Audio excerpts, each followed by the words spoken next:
So, hello again. Again, welcome to the Light Within podcast. My name is James Philip Laughlin, 62 years old. Been sucking air for that long.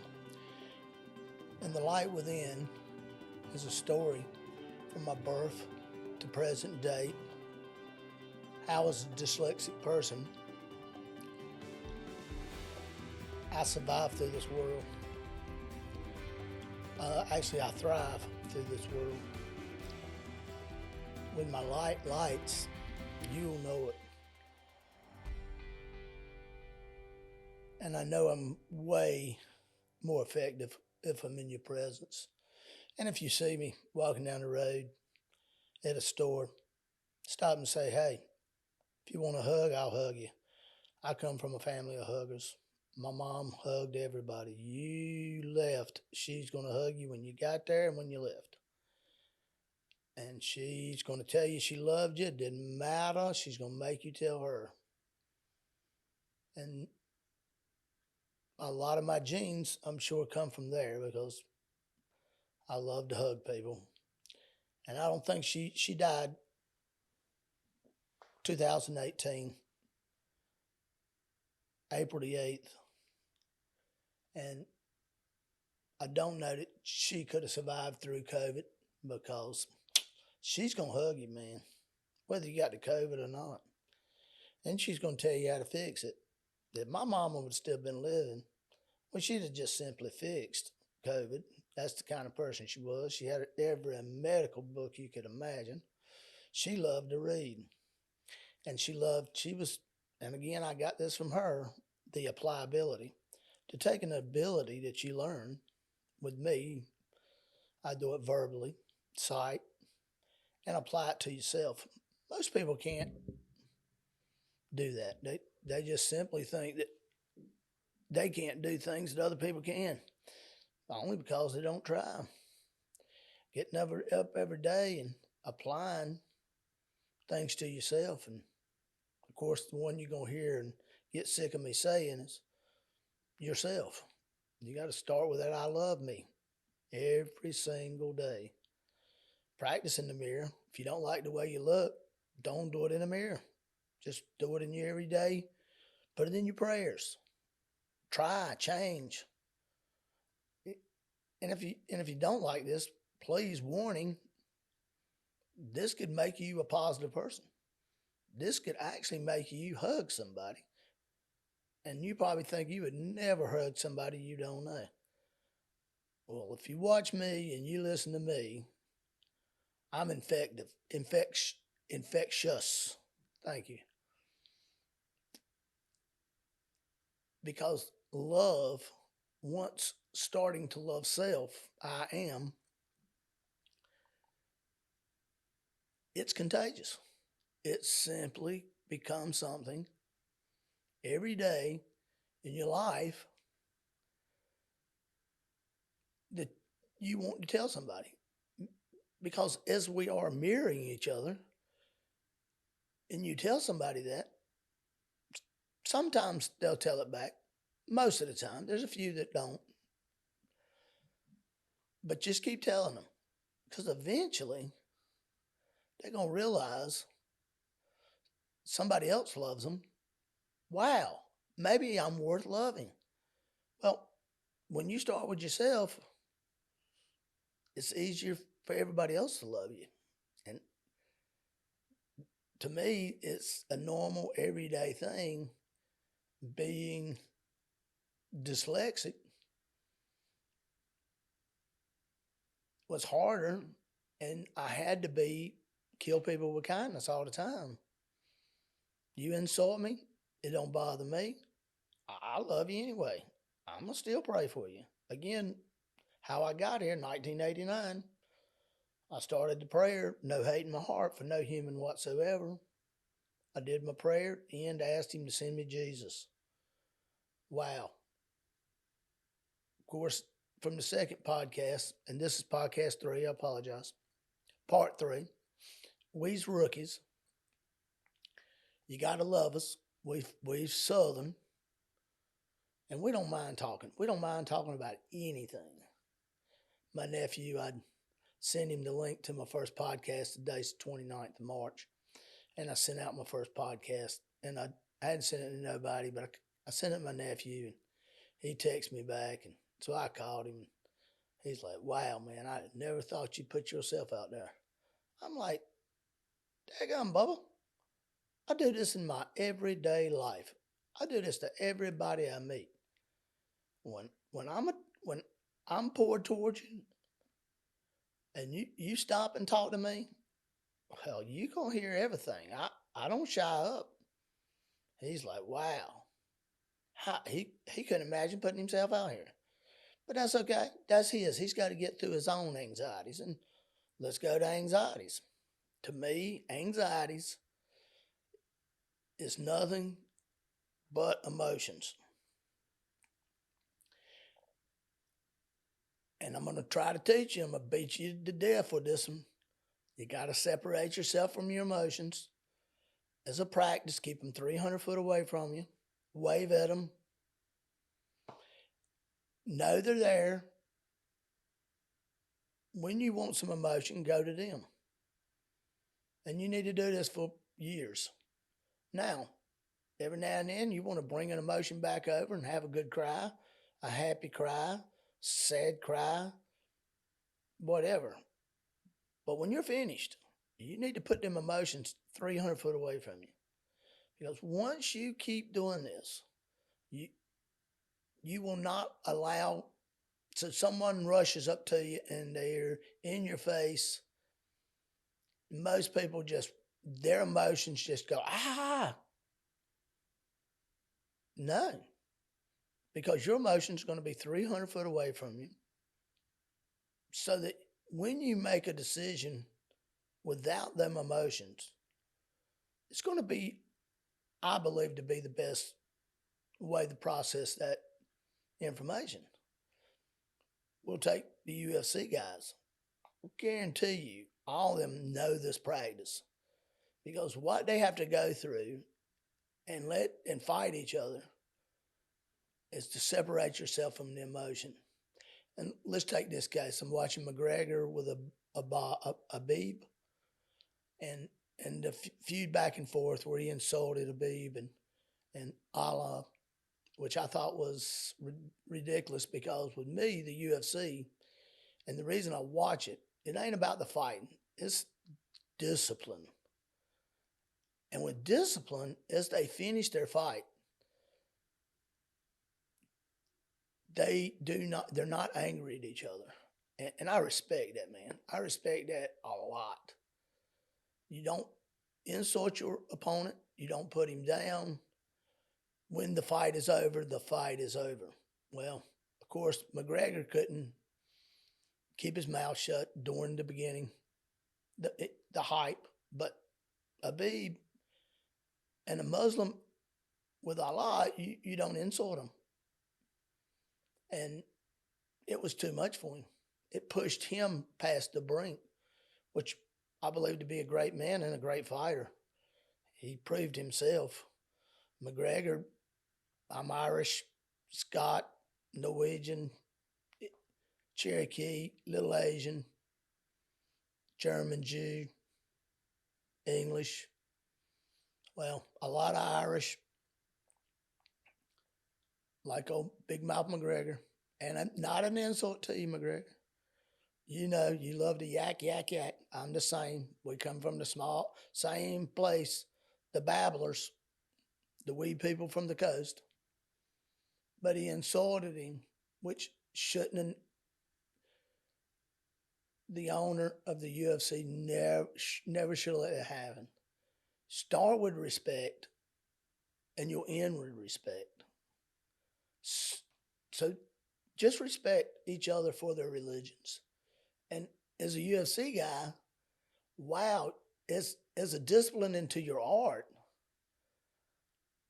be respectful for other people's beliefs. With me, I believe everybody is right, because I understand that everybody in their beliefs and their raising and the way they were brought up, in their heart, if they're good people and they truly believe in the way theirs works, they're right. Because the same way I found my inner peace and I become my own I am is, every one of y'all are too. Even the atheists. That's their free will, not freedom. Freedom is dumb. Let's go back to the free will. The free will to choose to be an atheist. The one thing that we're battling back and forth right now in America and probably throughout the country, the world, but I don't believe so. I believe the rest of the world is a more disciplined people, a more confident people. I believe that nobody bails them out on every problem. Poor me syndrome, the American greatest problem is poor me. No, you got to get up and pull yourself up. You got to work hard, and it don't matter where you come from. I'm from a poor family, hard workers. Didn't have a whole lot. Mama's best thing she ever told us: if you want something more than we can give you, then you better go on out there and get it. Yeehaw! Tell this to your kids. Wow. Everybody in my family, the one patriarch was my mother. We call it Betty Jean. And if you got the genes of Betty Jean, you're very blessed. Loved everybody, hugged everybody, worked harder than anybody. Did not matter who you was, she'd talk to you. Walk in a room, 10 people, she going to know. If they talk to her, she going to know the life story. This is the same she talked of her grandmother. And yeah, as you can see, I'm eat up with that there. Love to talk me some. Love people. Just that's that simple. Go back to my nephew. Damn. Didn't think you'd put yourself out there. What does that put yourself out there? I live in the world every day. Everybody around me. I found my inner peace with all the noise around me. Didn't go sit on a mountain. Don't have no disrespect for those that study in Tibet and sit on a mountain to discover themselves. Because truly, if you're going to find your inner peace, it'd have to be with all the noise around you in your every day. That's not going to go away. And when you come off the mountain, well, you're just going to go right back the way you was. I hope you don't. But you have to find that peace. And you guys that have done this and got very rich and, hung out with the gurus and the yogis and the Buddhists. These Buddhists and yogis have got some great discipline, but that's their everyday world. And as much as I would think that they're in harmony with the peace, sitting up there on the mountain, working in their monastery, they probably have their own angst. And what I mean by angst is your anxieties. Like I said, we're right back to them anxieties. And anxieties to me is emotions. Please learn how to separate yourself from your emotion. When you do, and you get the confidence, wow, then regardless of the situation, just breathe. Go ahead and tell your emotions, get on over there. Keep them back.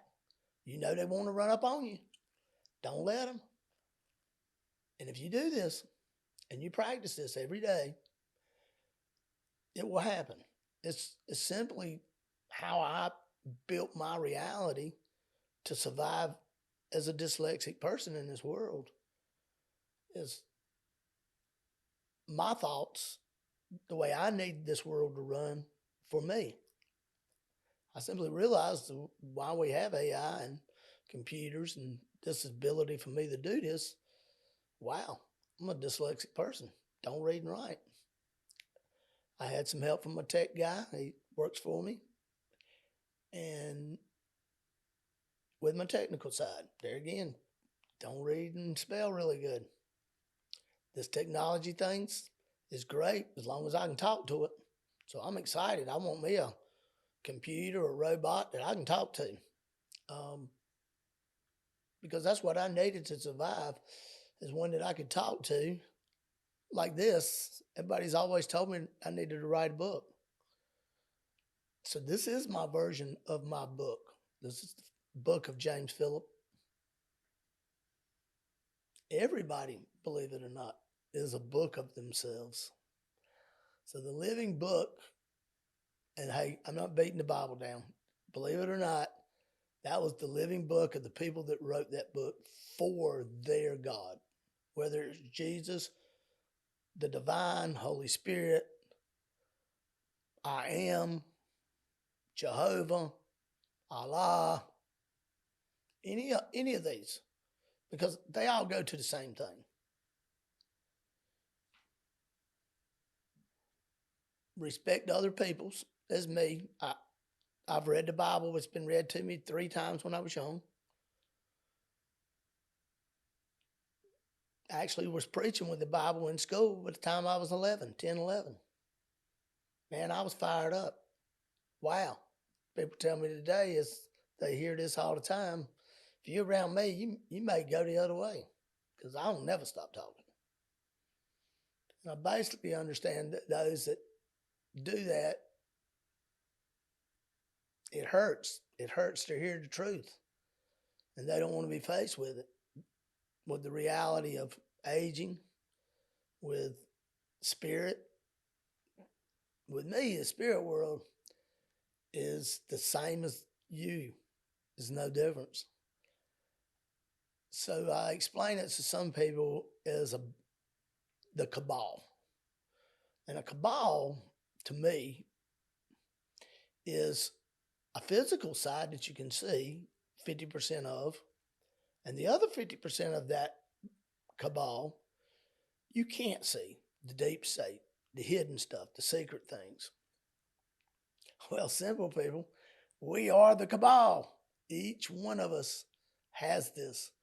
And with me, 50% of that is the spirit world.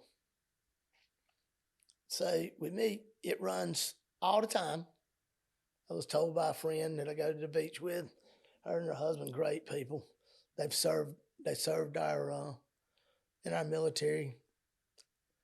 I salute them and those that serve in our military. I want to teach y'all something. And I asked this to I made a lot of the commanders and captains, and they guys that have been military retired a long time. Once it's 5 years, 10 years, 20 years. And I asked them, because I'm a very curious person, as you can tell. Does anybody teach y'all, as you're engaging an enemy and may take their life, that you should pray for the soul of that person?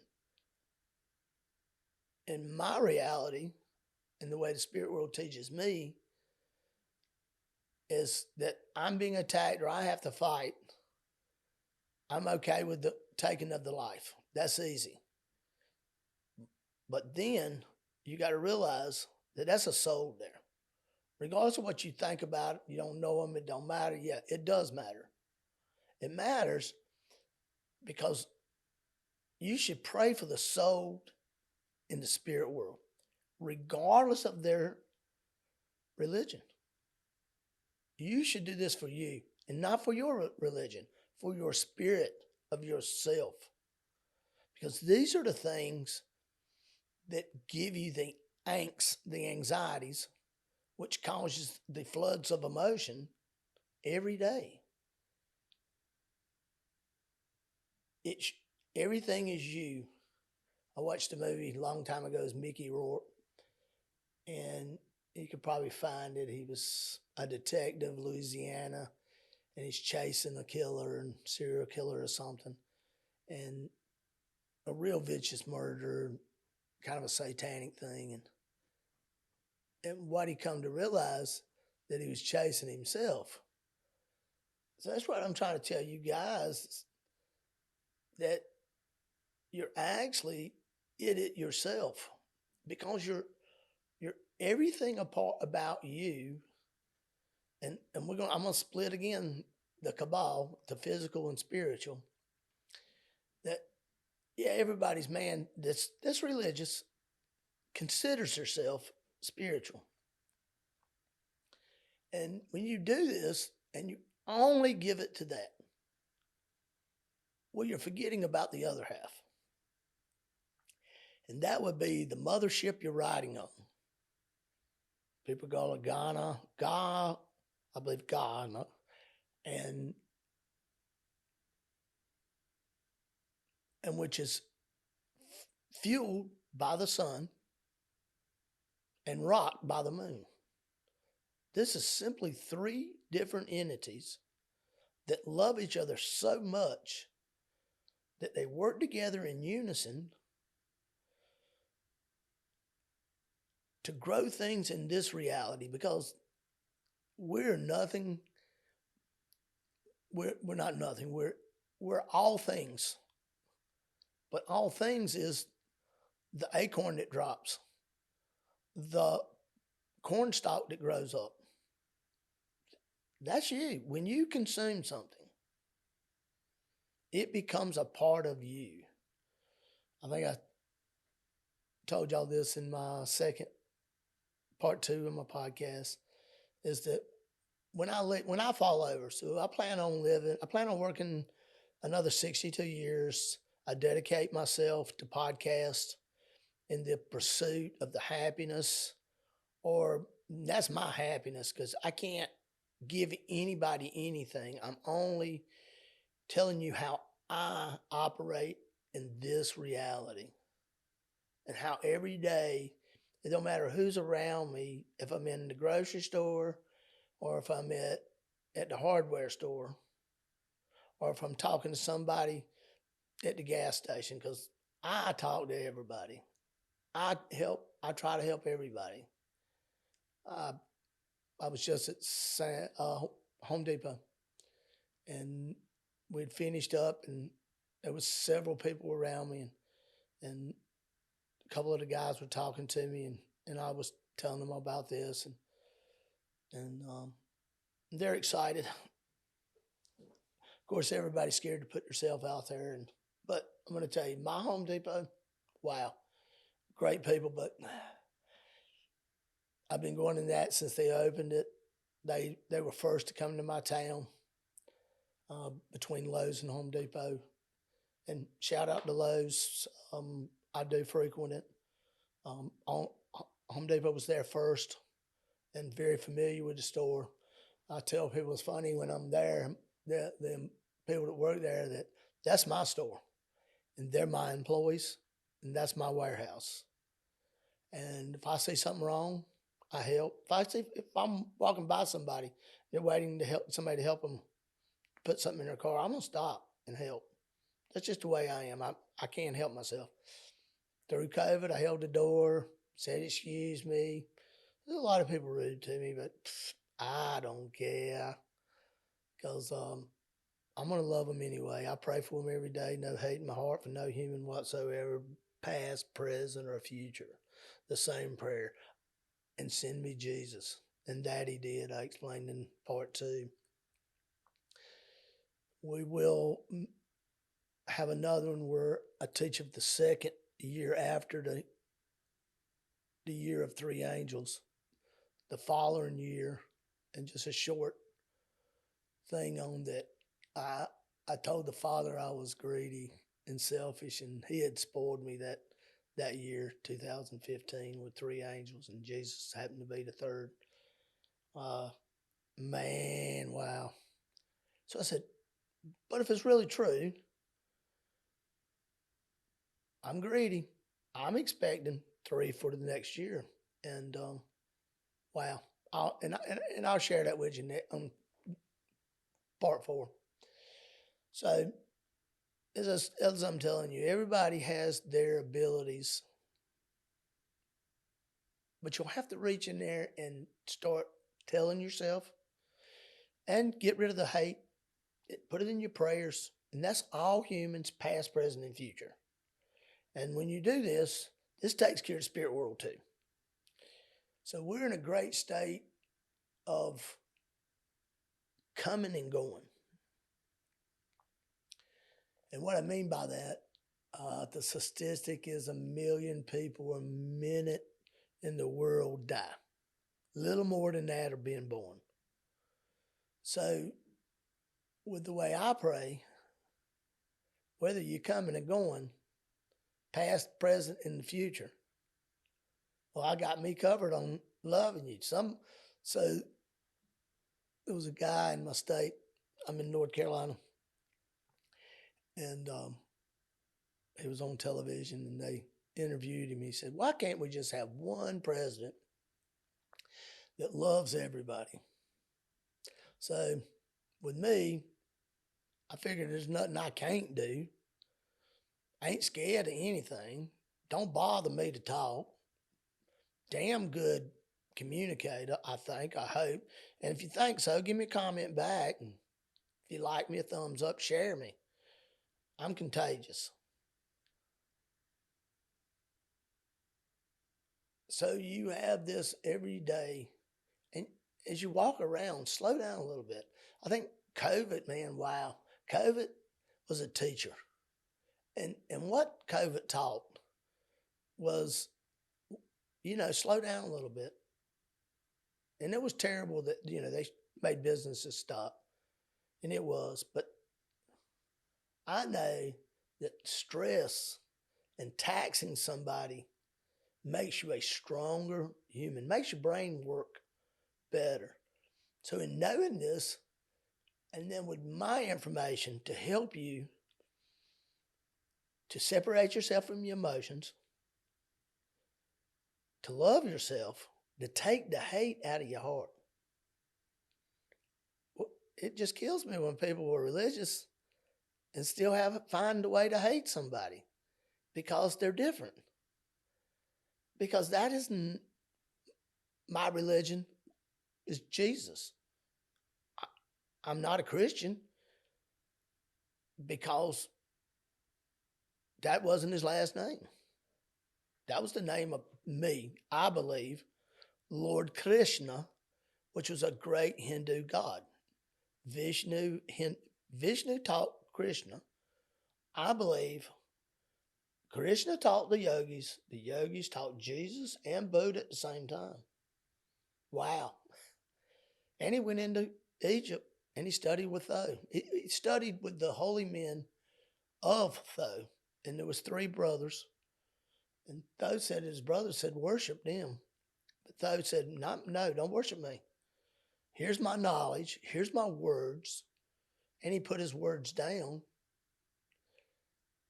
so that you would just understand at that time, him being born into whatever family, but he understood that he wasn't everybody's gods. That simply you are your own God. And yes, there is a divine. My bridge to my divine is Jesus. And I use him as a bridge, not a cross. If you want to keep him on the cross, that's up to you. I don't worship him. I work for him. I work with him and about him. Me and him joins arms. And then he allows me to stand on his bridge, communicate, get the power from the Holy Spirit. The Holy Spirit allows me to connect and communicate with my divine, which I believe to be outside of my dimension. So with me, I try to work within this dimension. And it's 2 parts, not one. It's a physical and a spiritual. And a lot of people forget and only want to go to the spiritual side of things, which, hey, I get it, it's great. But you're giving no respect to Mother. Mother Earth, she is my greatest mother. She made my mother's mother's mother's mother. They are the same thing. They are female energy. Women are first. I believe I said that in my part 2. And I'm going to beat y'all over the head with this one too. And when we start understanding that the mothers, the love, the demand that's put on them, the stress that's put on them, that's why they're greater than us males, because they have to do it all. They have to please their mate. They have to raise their kids and do a job. Oh my God. Y'all, guys, you're kidding me. You can't go through this world without them, but you'll be a miserable SOB, and you're going to miss out on some amazing, you'll never reach Havana, Giovanna. You're never going to get to the because once you connect and you understand, wow, every male come from a dead plain female. What do not you understand about that? You cannot have a baby. Maybe science will get there. We'll have robots that have babies. I don't know. If you guys want to have a baby, hey, and you can adopt. You can have somebody else have you a baby. But raising a baby to an adult, oh, I have 2 kids. And I've raised many of animals, dogs that I consider my children. And I loved them. Even though we had a short time through this reality, all the animals that come and love me, I loved them back. I would adopt one. Customer couldn't take their dog where they were moving to. If it worked out right, I adopted ones that come up in the woods. I just feed them. When we grew up in my house, and I grew up in Garner, North Carolina,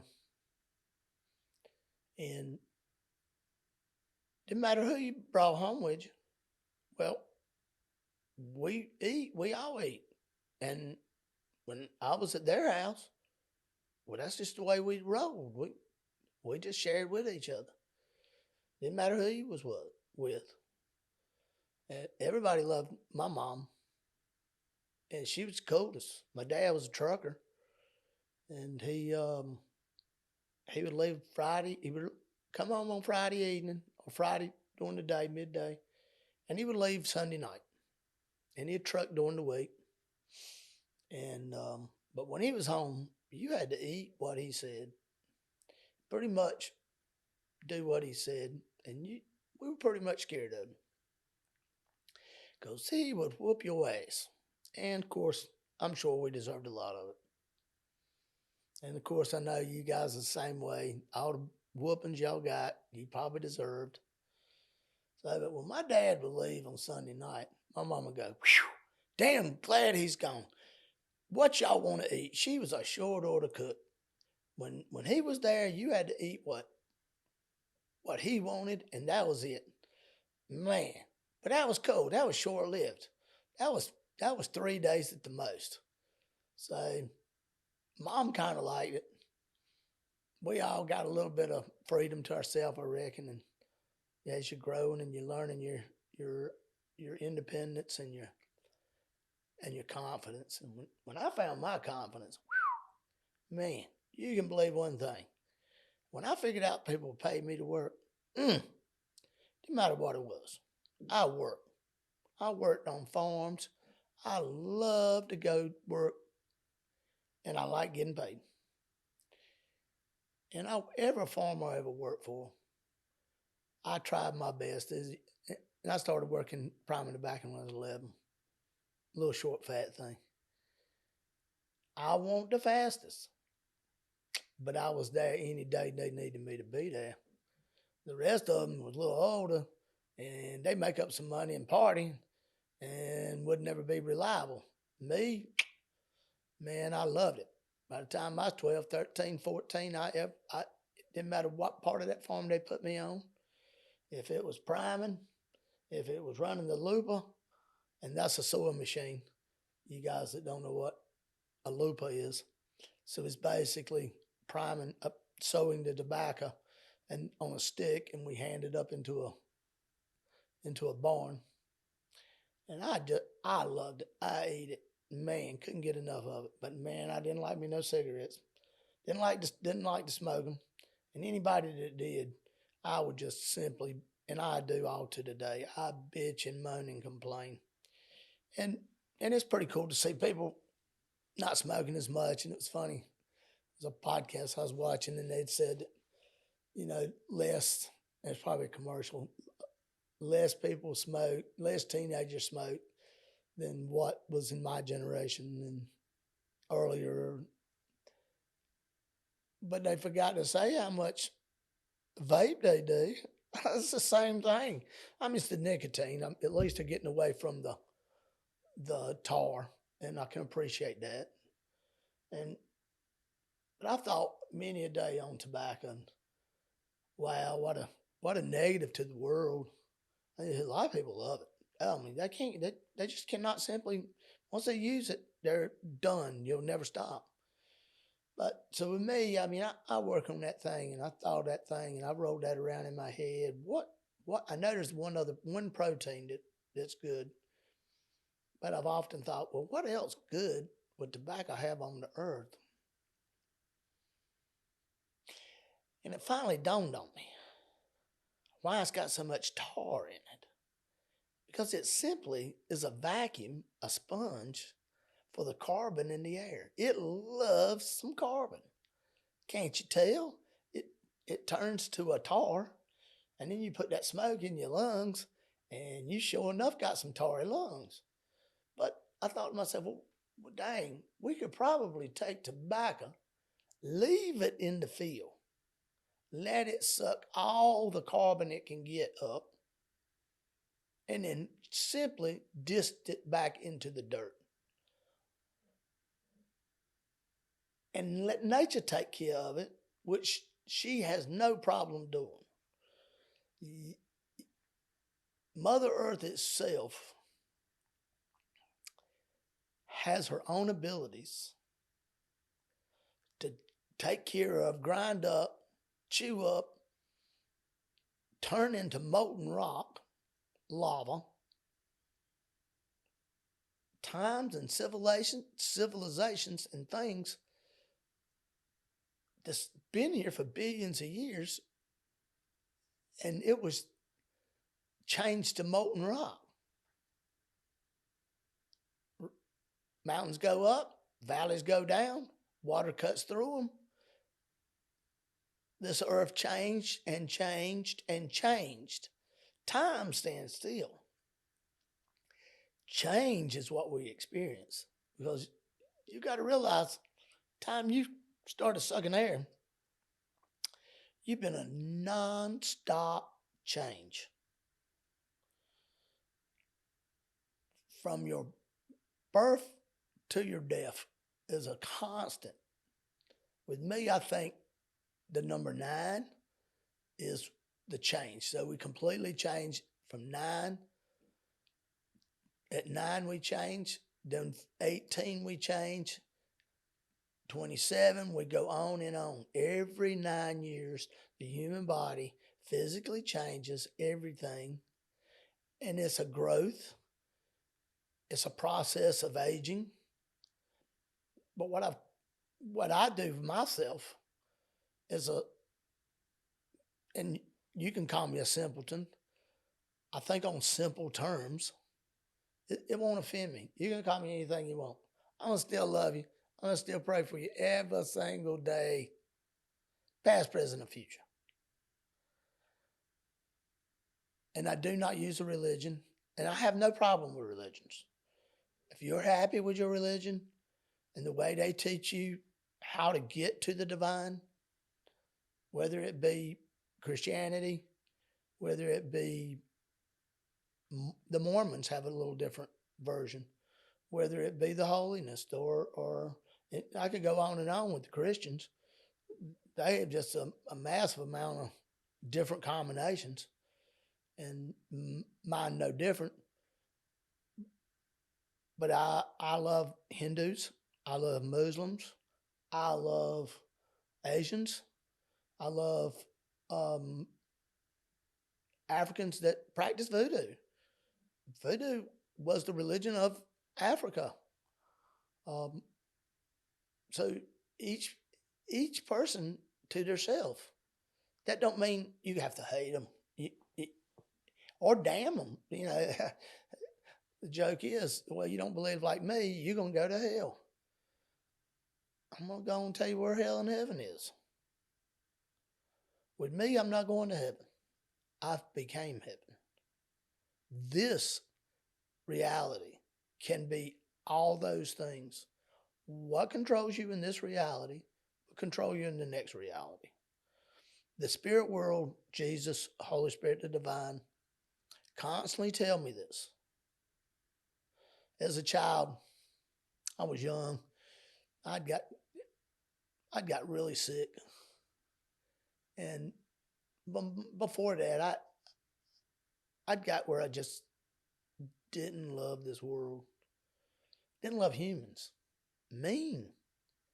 Everybody, and I was still growing, and I was still learning. So me, I'm a simple person. I just simply asked the Father to allow me to come back. And I told him, I said, look, if you let me come back, don't give me a mansion. Don't need one. I'll be the street cleaner. I'll be the maintenance guy. Whatever you need me to do, I'm your guy. But I don't need nothing other than I just want to come home. And I remember that as a kid. And I said, man, just let me come back. I just don't like being here, man. Human reality, this is the only place you get to lie, because spirit world, you can't use lies. You can lie here all day long. You can fool people. But when you're in the spirit world, it don't work that way. You can be the most confident person in the world and the best liar here. Well, when you get to the other side,